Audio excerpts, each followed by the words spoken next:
श्री नवनाथ कथासार अध्याय 14. मैनावतीला जालंधरने संजीवनी आणि आत्मज्ञान दिले, पण तरीही ती अजिबात समाधानी नव्हती. तिचे मन गोपीचंद पुत्रात गुंतलेले होते आणि तिचा पुत्र गोपीचंद तर मोहात अडकलेला होता. त्यामुळे आपल्या पुत्राला या मोहातून लोभातून बाजूला काढण्यासाठी काय करावे या एकमात्र विचाराने ती दिवस रात्र चिंताग्रस्त होती. त्यामुळे तिचे लक्ष कशातच लागत नसे. माघ महिना असल्यामुळे थंडी पडली होती. त्यामुळे नेहमीच्या सवयीप्रमाणे राजवाड्याच्या गच्चीमध्ये ती कोवळ्या उन्हाला बसली होती. राजवाड्यात मध्यभागी सुंदर चौक होता. ती गोपीचंदाच्या स्नानाची जागा होती. दररोजच्या प्रमाणे त्या दिवशी तो स्नानासाठी तेथे आलेला होता. तो दात घासत होता. त्याला स्नान करायचे असल्यामुळे त्याच्या स्त्रिया सुगंधित गरम पाणी आणून देत होत्या. चंदनाची चौकी, त्यामध्ये सोन्याच्या चौरंग, सुगंधी द्रव्ये, मौल्यवान वस्त्रे, असं सर्वच राजशाही थाट होता. प्रत्येक गोष्टीतून त्याची भोगवासना दिसत होती. मैनावतीने त्याच्याकडे पाहिले आणि तिच्याही नकळत तिच्या डोळ्यातून अश्रुधारा वाहू लागल्या. ते अश्रू नेमके गोपीचंदच्या अंगावर पडले. त्यामुळे राजा चमकला. पाऊस येत नसतानाही वरून हे 2-4 थेंब कशाचे पडले हे पाहण्यासाठी त्याने वर पाहिले, तर त्याला वर त्याची आई मैनावती रडताना दिसली. त्याला आश्चर्य वाटले. लगेच तो तसाच उघड्या अंगाने तोंडातली दात घासायची काडी खाली टाकून वर आईजवळ गेला. गेल्या गेल्या त्याने आईच्या पायाला वाकून नमस्कार केला आणि तिला विचारले, आई, तू का रडत आहेस? तुला कोणी बोलले का? तुझा कोणी अपमान केला का? तुला कशाचे दुःख झाले आहे? आई, खरं सांग, माझ्यासारखा पुत्र राजा असतानाही तू का रडतेस? तुझ्याकडे कोणी वाईट नजरेने पाहिले असेल तर त्याचे डोळेच काढून हातात देतो. तुझ्याकडे कोणी बोट दाखवले असेल तर त्याची बोटेच तोडून टाकतो. माझ्या कोणी बायका तुला बोलल्या असतील तर त्यांना मारूनच टाकतो. बोल आई, खरं सांग, काय झालं ते? मी तुझी सेवा करण्यात अपुरा पडतोय असं तुला वाटतंय का? तुझ्या मनात काय आहे ते सांग. तुझ्या सगळ्या इच्छा मी पूर्ण करेन. त्यासाठी ब्रह्मांडात जायची वेळ आली तरी चालेल. जो मुलगा आईचे डोळे पुसून तिच्या दुःखाचे निराकरण करत नाही त्याचा काय उपयोग? तो असून नसून सारखाच. बायकोला उंची वस्त्रे आणि आईला फाटके लुगडे देणाऱ्या मुलाचा काय उपयोग? उलट तो धरणीला भारच म्हणायचा. बायकोजवळ गोड शब्द आणि आई वडिलांशी उर्मट उद्धट शब्द बोलणाऱ्या मुलाचा तरी काय उपयोग? उलट तो जन्माला आला नसता तर फार बरं झालं असतं. आई, असा न्याय तू मला लावतेस का? नाही ना, मी तुझ्यासाठी वाटेल ते करायला तयार आहे. गोपीचंदच्या या नम्र प्रेमळ बोलण्यामुळे माता मैनावतीचा शोक थोडा कमी झाला. तिने आपले अश्रू आवरले, पुसले. ती आपल्या मुलाला म्हणाली, नाही रे, तू म्हणतो तसं काहीही झालेलं नाही. तुझा पराक्रम सर्वांना माहीत असल्यामुळे मला कशासाठी कोण त्रास देईल? पण तुझ्या देखण्या उघड्या तरुण रूपाला पाहून मगाशी क्षणभर मी विचलित झाले. नको तो विचार माझ्या मनात चमकला. तुझे वडीलही असेच देखणे होते, पण शेवटी ते काळाचे शिकार झाले.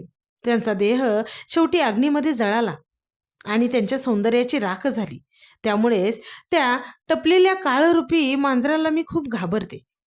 गाईला खाण्यासाठी वाघ, माशांना खाण्यासाठी बगळा, उंदराला खाण्यासाठी मांजर जसे टपून बसलेले असतात तसाच काळ टपलेला आहे. माणसं वाघाला जसं पिंजऱ्यात बंदिस्त करून ठेवतात तसं तू या काळाला पिंजऱ्यात अडकवू शकतोस का? तसे केले तर मला अजिबात दुःख होणार नाही.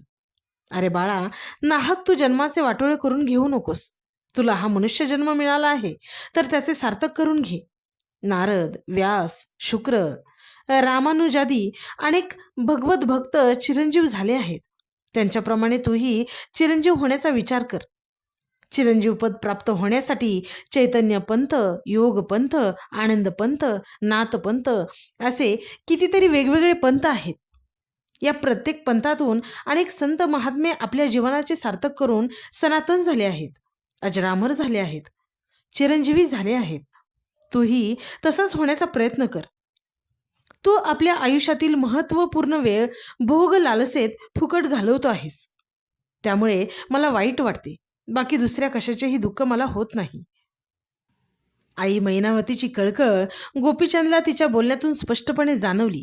तो आईला म्हणाला, आई तू आता जे सांगितलं आहे ते सर्व खरं आहे, ते मला पटलं आहे. पण चालू काळात असा कोण अधिकारी महात्मा असेल जो ब्रह्मोपदेश व परतत्वाचे ज्ञान देईल? तेव्हा मैनावती तत्काळ त्याला म्हणाली, मुला, त्यासाठी तुला लांब जाण्याची अजिबात गरज नाही. तुझं नशीब चांगलं आहे. जालंधर नावाचे एक श्रेष्ठ योगी आपल्या गावात सध्या वास्तव्य करून आहेत. तू त्यांना शरण जा. तुझे राज्य, परिवार, संपत्ती हे सर्व खूप मोठे असले तरी एक दिवस ते नष्ट होणारे आहे, हे लक्षात ठेव. आणि जालंधरना आपला गुरु बनव. आईने लगेच जालंधरनाथाचे नाव सांगितल्याने तो गोंधळला. तो आईला म्हणाला, मी जालंधरांना निश्चितपणे शरण जाईन, कसून योगाभ्यास करीन. परंतु हे सर्व वैभव, सुख, संपत्ती यांचा मी कसा काय त्याग करू? आणखी 12 वर्ष तरी मला हे सर्व सुख उपभोगू दे. त्यानंतर मी स्वतःच या सर्वांचा त्याग करून योग मार्गाला लागेन. राजाच्या या उत्तराने मैनावती नाराज झाली. ती त्याला म्हणाली, पुढच्या 12 वर्षांची खात्री कोण देणार? काळ केव्हा झडप घालेल हे काही सांगता येते का? उद्याची सुद्धा जेथे खात्री नाही तेथे 12 वर्षाची काय तमा? जग हे पाण्याच्या बुडबुड्यासारखे आहे. ते नुसते मायावी स्वप्न आहे, बेगडी आहे, दिखाऊ आहे. म्हणून तर दिसतं ते सर्वच खरं नसतं, हे लक्षात ठेव. गोपीचंद मैनावतीचे हे सर्व संभाषण राजाची पट्टराणी लुमावंतीने ऐकले. तिला राजमातेचे बोलणे वास्तविक खूप चांगले असूनही अजिबात आवडले नाही. मैनावती कैदाशी नाही. राजाला तिला राज्यावरून खाली ओढायचे आहे.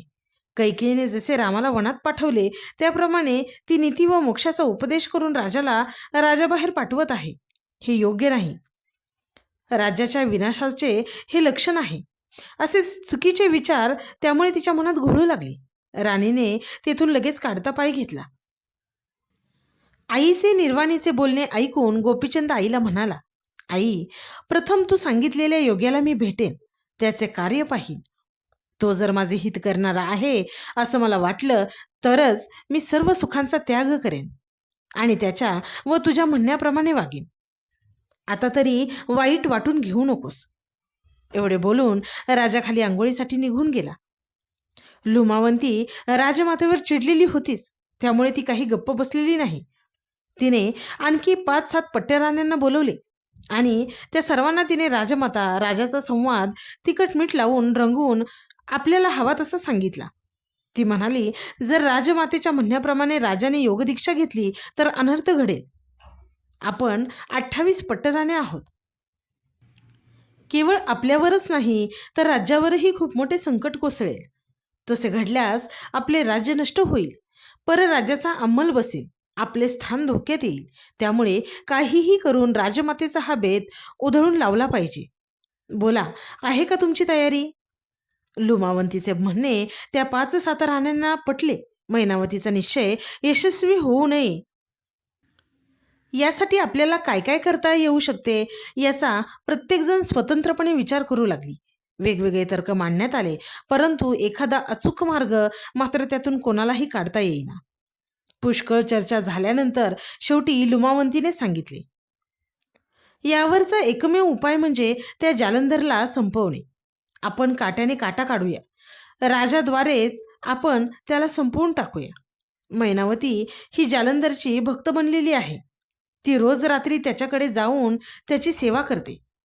तेव्हा आपणच राजाला सांगू की जालंधर नावाच्या योग्याकडून तुम्हाला दीक्षा द्यायची आणि तीर्थयात्रेला पाठवायचे. त्यानंतर जालंधरला राजसिंहासनावर बसवून त्याच्या समवेत सुख उपभोग घ्यायचे असा राजमातेचा कावा आहे.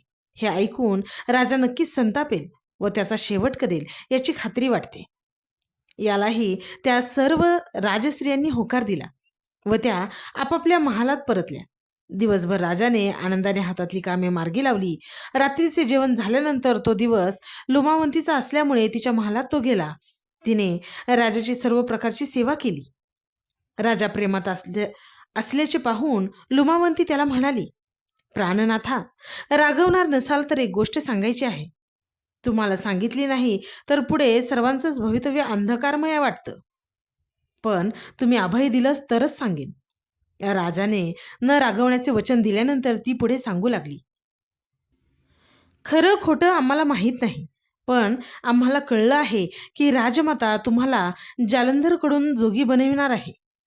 एकदा का तुम्ही जोगी बनलात की तुम्हाला तीर्थयात्रेला पाठवून देऊन जालंधरला सिंहासनावर बसविणार आणि त्याच्याबरोबर सुख भोगत बसणार.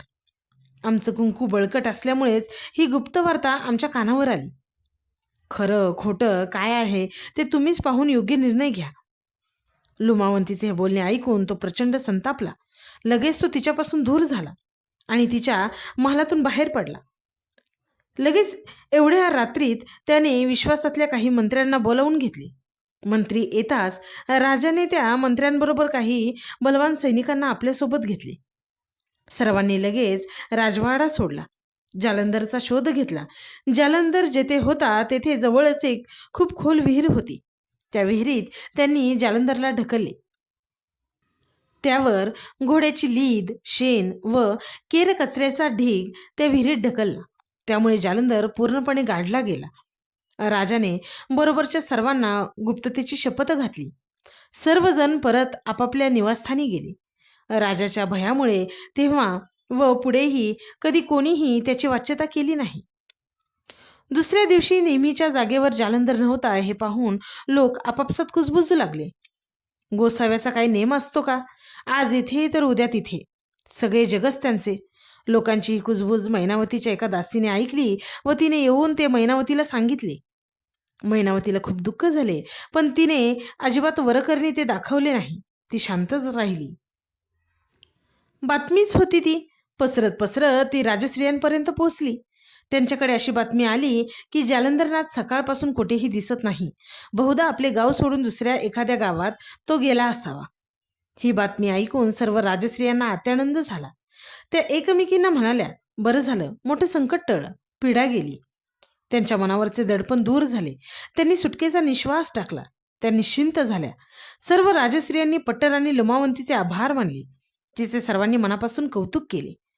तिकडे राजाने जालंधरला विहिरीत ढकलले.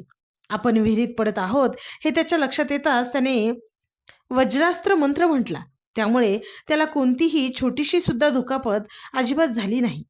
विहिरीत तो सिद्धासन घालून बसला. राजा, मंत्री, सैनिक जेव्हा वरून लीद केरकचरा टाकू लागले तेव्हा त्याने आकाशास्त्र मंत्र म्हटला. त्यामुळे त्याने स्वतःभोवती पोकळ जागा करून घेतली. त्यामुळे वरून पडणारी लीद केरकचरा अधांतरीच राहिला. त्यापैकी त्याच्या अंगावर काहीही पडले नाही. तो ध्यानस्थ बसला. शक्य असूनही जाणीवपूर्वक त्याने राजाविरुद्ध कोणताही अस्त्रप्रयोग केला नाही. या अध्यायाच्या नित्य पठनाने वा श्रवणाने तुरुंगातून मुक्तता होईल. निर्दोषपणे लोकात मिसळता येईल.